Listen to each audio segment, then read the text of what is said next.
had a little 5-watt hand-carried unit running on AA batteries. And because I'm going to talk to the captain after this, just to let everybody know. I will be talking to the captain and we'll learn what happened on our side of it. Obviously we're getting your side, then we'll talk about what happened on our side. But we managed to hear that, so we must have been the first ship that heard your mayday. You were the first. This is the third ship to go by. You were the first that heard the mayday. You saw two more ships go by? Yes, we fired off flares. They didn't see anything. They didn't Wow. answer the mayday. That's unbelievable. Gone.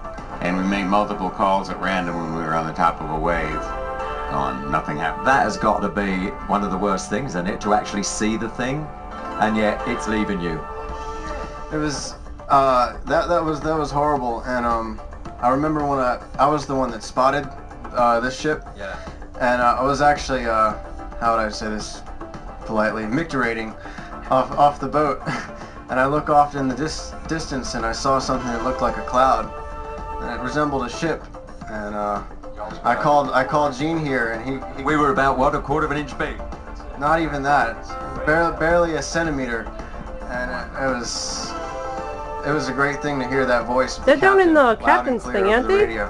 Where they do We the... all almost started crying. Almost. And then, as I say, I will speak to the captain, and then the captain will tell us how we pinpointed and did all that stuff in a few moments. So now then, your boat. Everybody's asking us about where is it, what's going to happen to it, I think the boat was taking on about 4 inches of water over a 4 to 5 hour period. So there's a good chance that in the next day or so, if nobody can tow it, it's gone. How'd you feel about that? It's everything I own. Is everything you own in that boat? Yeah. Sets of scuba tanks, all the stuff like that. Dare I say it, are you insured? No. No one sells insurance for a 1974 boat, and the cost of the boating insurance is roughly 1/3 of the value of the boat if you can get it. So every 3 years you've got to buy a boat for the insurance company. Okay, you were telling me now. Oh God, that is... Just don't get any better, does it really? I mean, we'll all be in tears in a minute, but don't get any better. But you were telling me you've got 2 sons, 3 sons, and they're all doing very, very well. Got big, major up here, things and everything else. So you're all college graduates, so you're going to be all right. Oh, I'm okay. I mean, I draw my Social Security every month, and it's not much money, but if I live on the beach, it's a lot. So that boat then was your home? My home. I lost it. Did you? I mean, but you, bearing in mind you like a sea dog or whatever you want to call yourself, drifter. I mean, you're going out there. Did you ever think that, you know, that's how it's going to happen one day, because that's how you put yourself in that situation, you know what I mean? Yes, exactly. I did figure that one day I would lose the boat to an accident or something, or a theft or something like that. The idea is to keep your total investment low in the boat.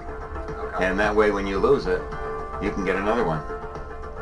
Quite frankly, my total investment in the boat about 8 years ago was $20,000. The boat is probably worth half of that now, and after the damage, the front boom that came off, the roller furling boom, is about $5,000. So, see, the numbers get worse and worse, and now I developed a leak coming down the side of those 30-foot waves, shook the keel real bad, and I think the leak is circular all the way around the keel. I'd have to pull it out of the water, jack it up, reset the keel, and start all over again.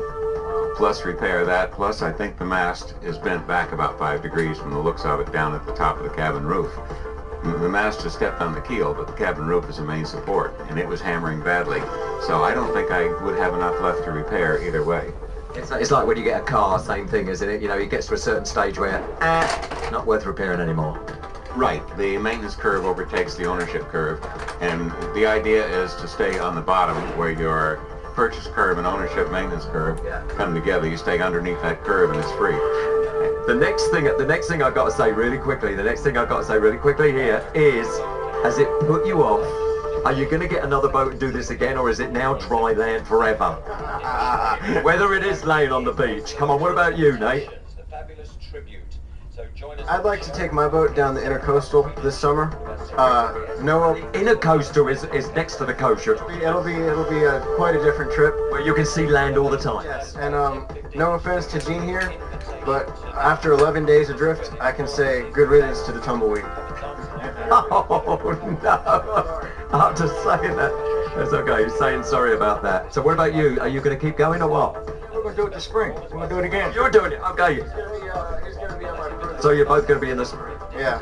If we return from wherever our final destination is on this boat, So you're going back to Baltimore now then when you get off here in Casa de Campo or whatever it is, wherever we're going to drop you off right now, which is where it is. And you are dry land or drifted? Where's the drift going to take you now?